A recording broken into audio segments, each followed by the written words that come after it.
Alright, kailangan mag-renew ngayon ng registration para sa aking Cadillac Escalade para tuloy-tuloy ang trabaho, tuloy-tuloy ang lahat. Tuloy-tuloy ang laban, tuloy-tuloy ang buhay. Yeah. Alright, so I just did my smog test before going to go. Because there's a DMV kiosk, meaning a machine. Hindi balang magbayad ng extra $10 basta hindi napipila doon sa main ng DMV.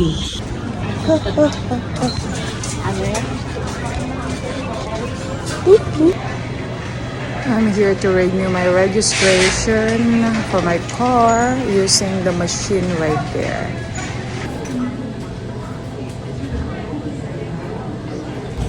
Finally got everything. Yeah.